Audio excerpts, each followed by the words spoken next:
Israel को 440 volt का झटका नंबर 1। ट्रंप 8 मुसलमान देशों से बढ़ाने लगे दोस्ती।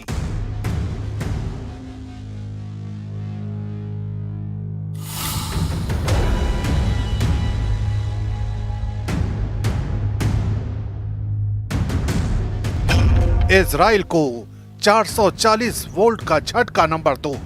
ईरान ने लॉन्च कर दी इंटरकॉन्टिनेंटल मिसाइल।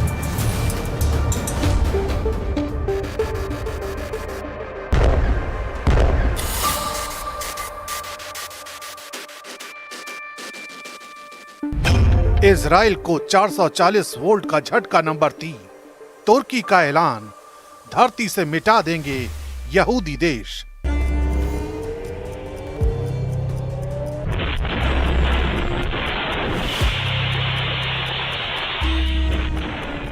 इजराइल को 440 वोल्ट का झटका नंबर 4। मुस्लिम देशों से ज्यादा कट्टर दुश्मन बना France.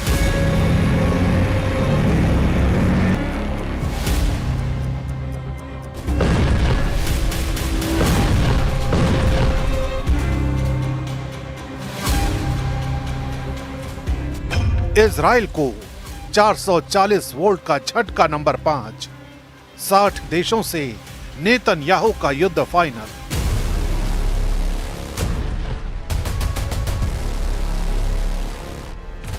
Gaza, Yemen, Lebanon, Syria और कतर को कुचल डालने वाले इजराइल के खिलाफ भयानक हमले की तैयारी शुरू हो गई है।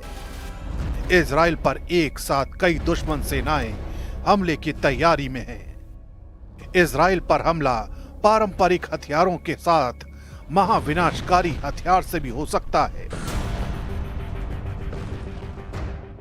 युद्ध को जल्द से जल्द जीतने की इजराइल की कोशिश पर ब्रेक लग गया है। इजराइल इंटरनेशनल वॉर कॉन्स्पिरेसी में बुरी तरह फंस चुका है।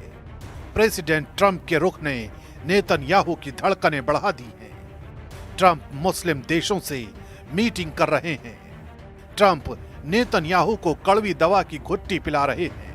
ट्रंप ने जिन मुस्लिम देशों को गाजा युद्ध के खात्मे का कॉन्ट्रैक्ट दिया है, उनके नाम सुनते ही नेतन्याहू का दिमाग गर्म हो गया है। ट्रंप ने सऊदी अरब, यूएई, कतर, मिस्र, जॉर्डन, तुर्की, इंडोनेशिया और पाकिस्तान को गाजा युद्ध खत्म कराने और शांति बहाली का जिम्मा सौंपा है। The President will also be hosting bilateral meetings with the UN Secretary General and the leaders of Ukraine, Argentina, and the European Union. The President will also later in the day hold a multilateral meeting with Qatar, the Kingdom of Saudi Arabia, Indonesia, Turkey, Pakistan, Egypt, the UAE, and Jordan. Israel के सबसे कट्टर दुश्मनों का जमघट लगाकर Trump ने Netanyahu को सख्त संदेश दिया है। ट्रंप के बदले हुए प्लान के बाद नेतन्याहू का ऑपरेशन गाजा फ्लॉप हो सकता है। असल में ट्रंप गाजा में मुस्लिम देशों की सैन्य तैनाती का प्लान बना चुके हैं। यानी जिन 8 देशों के साथ उन्होंने मीटिंग की है, वो सब मिलकर एक शांति सेना गाजा में तैनात कर सकते हैं, जिसके बाद इजराइल को गाजा में हमले से रोका जा सके, जिसके लिए इजराइल फिलहाल तैयार नहीं है। प्रेसिडेंट ट्रंप मुस्लिम देशों के साथ हुई मीटिंग की इनसाइड स्टोरी अब तक सामने नहीं आई है, लेकिन ट्रंप का यह फॉर्मूला नेतन्याहू किसी भी कीमत पर मानने को तैयार नहीं है। वो पहले भी साफ कर चुके हैं कि फिलिस्तीन देश नहीं बनने दिया जाएगा। नेतन्याहू अपने नेक्स्ट एक्शन के लिए ट्रंप से मीटिंग भी फाइनल कर चुके हैं, लेकिन ट्रंप को साथ रहने भर से उन्हें सफलता नहीं मिलने वाली, क्योंकि इजराइल को भी नक्शे से मिटाने की धमकी दी जाने लगी है। ये कोई और नहीं बल्कि तुर्की दे रहा है। तुर्की के राष्ट्रपति यूएन महासभा में अपने भाषण में गाजा के मुद्दे को सबसे प्रमुखता से उठाने का ऐलान किया है। एर्दोआन ने यह भी दावा किया है कि वो फिलिस्तीन को मान्यता दिलाकर ही दम लेंगे। Konuşmamda Gazze'deki insani felaket ve mezalimi özellikle gündeme getireceğim. 80. Genel Kurulu diğerlerinden farklı kılan özelliği birçok ülkenin Filistin devletini tanıyacak olmasıdır. Biz bu tanıma kararlarının iki devletli çözümün hayata geçirilmesine ivme kazandırmasını temenni ediyoruz. तुर्की के बारूदी तेवर ने Israel को भड़का दिया है। Israel की तरफ से धमकी दी गई कि नेटो सदस्य होने के भ्रम में तुर्की तबाह हो सकता है। अमेरिकन इंटरप्राइजेज इंस्टीट्यूट के सीनियर माइकल रोबिन ने एक बयान में कहा कि कतर की तरह तुर्की को भी इजराइल दहला सकता है। इजरायली अकादमी की बड़ी हस्ती मियर मासरी ने इससे आगे बढ़कर यह तक कहा है कि तुर्की को नेटो मेंबर होने का मुगालता भूल जाना चाहिए। इसके जवाब में एर्दोआन के सलाहकार ने कहा है कि जल्द ही इजराइल इस धरती के नक्शे से मिट जाएगा, उसके बाद फिर इन्हें पता चलेगा। जो धमकी नेतन्याहू ने फिलिस्तीन को दी है वही उन्हें एर्दोआन की तरफ से मिली है। लेकिन इन सब से बड़ा थ्रेट इजराइल के सिर पर मंडरा रहा है, वो है ईरान की नई intercontinental missile.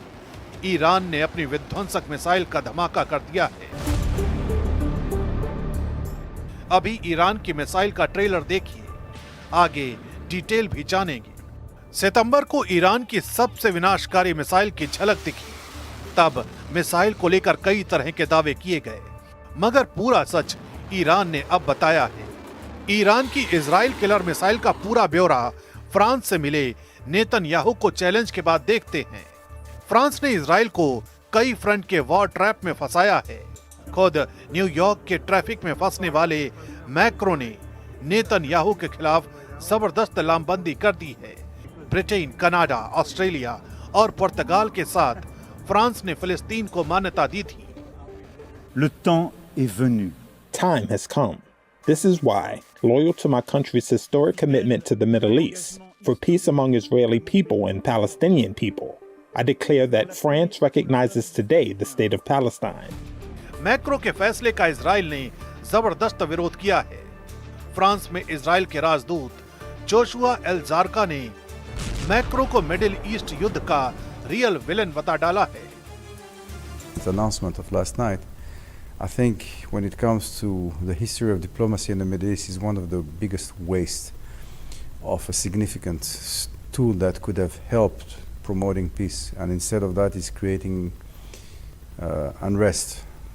France is unfortunately becoming a destabilizing agent in the Middle East because of their, I don't know if it, what is behind it, but the need for them to make statements that are, you know, more show than anything else. France Europe में फिलिस्तीन समर्थकों का अगुवा बन रहा है। हालांकि Macron के रुख से कई देशों में हालात खराब होने लगे हैं। इटली विरोध प्रदर्शन की आग में जल रहा है। फिलिस्तीन राष्ट्र के समर्थन की मांग कर रहे प्रदर्शनकारियों ने जॉर्जिया मेलोनी के खिलाफ जबरदस्त प्रदर्शन किया। मिलान, रोम, वेरिस, नेपल्स और जेनोआ में हिंसा और आगजनी हुई। हिंसक झड़प में 60 से ज्यादा पुलिसकर्मी घायल हैं। इजराइल को हथियार भेजने के विरोध में कई बंदरगाहों को ब्लॉक कर दिया गया है।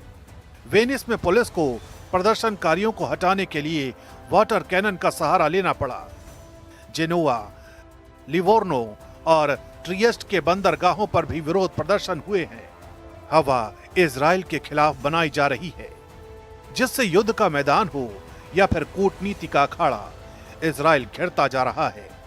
इजराइल पर दुश्मन हावी होते दिख रहे हैं। इजराइल के लिए ट्रैप बिछाए जा रहे हैं। इजराइल को बर्बाद करने की धमकी दी जा रही है। कोई हथियार से डरा रहा है, कोई गुटबाजी कर रहा है। किसी ने जंगी तैयारी का ट्रेलर दिखाया है, तो किसी ने इजराइल से एटमी टक्कर का इरादा जाहिर कर दिया है। अचानक नेतन्याहू के लिए ईरान सबसे बड़ा थ्रेट बन गया है। ईरान के एक सांसद ने वायरल हुए एक वीडियो में ईरान के आसमान में दिखे हथियार को इंटरकॉन्टिनेंटल मिसाइल का टेस्ट बताया है। यानी ईरान ने अंतर महाद्वीपीय बैलिस्टिक मिसाइल का सफल परीक्षण किया। ये missile space launch vehicle SLV तकनीक से बनाई गई है, जिसकी मारक रेंज 10,000 किलोमीटर से ज्यादा है। ईरानी सांसद ने दावा किया है कि ये मिसाइल अमेरिका और यूरोप तक भी पहुंच सकती है। मतलब अब इजराइल ही नहीं, इजराइल का साथ देने वाले अमेरिका, यूरोप के देश ईरान के टारगेट पर हैं। ईरान के मिसाइल भंडार पहले से ही विध्वंसक रॉकेट के लिए कुख्यात हैं। मेजर जनरल याहिया रहीम सफवी का दावा है कि उनका परमाणु कार्यक्रम और मिसाइल टेक्नोलॉजी ईरान के वैज्ञानिकों की मेहनत का नतीजा है और उसे तबाह नहीं किया जा सकता। ईरान ने हजारों मिसाइल और ड्रोन का उत्पादन किया है और सभी सुरक्षित जगहों पर रखी गई हैं। ईरान की तरफ से ऐसी वार्निंग इसलिए आ रही है क्योंकि व्हाइट हाउस में डोनाल्ड ट्रंप और बेन्यामिन नेतन्याहू की मीटिंग होनी है और इस मुलाकात को लेकर नेतन्याहू के हौसले बहुत ज्यादा बुलंद हैं। नेतन्याहू ने कहा कि गाजा में हमारा मिशन पूरा नहीं हुआ है। इजराइल पर हुए हमलों में जिन मिसाइलों ने तबाही मचाई थी उनकी लिस्ट देख लीजिए, क्योंकि यही अब तक नेतन्याहू के लिए सबसे बड़ी परेशानी बनती आई है। इनमें सबसे खतरनाक फत्ताह 1 और खैबर शिकर मिसाइल शामिल है। इसमें कद्र और इमाद मिसाइल भी शामिल है। फत्ताह हाइपरसोनिक मिसाइल की रेंज 1400 किलोमीटर है।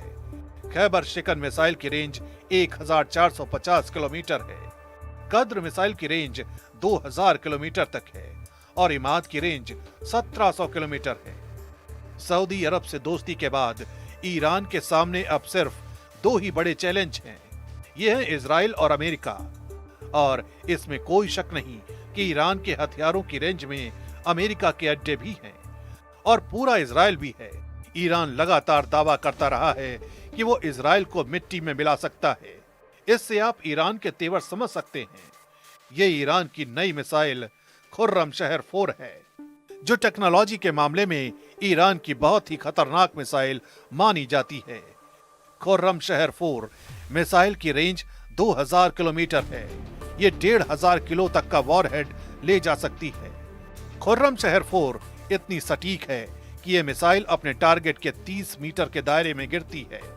13 मीटर लंबी इस मिसाइल को लॉन्चिंग के दौरान ही खत्म किया जा सकता है, क्योंकि जब ये अपने टारगेट की तरफ बढ़ती है, यानी टर्मिनल स्टेज में, इस मिसाइल की रफ्तार करीब 20,000 किलोमीटर प्रति घंटा होती है।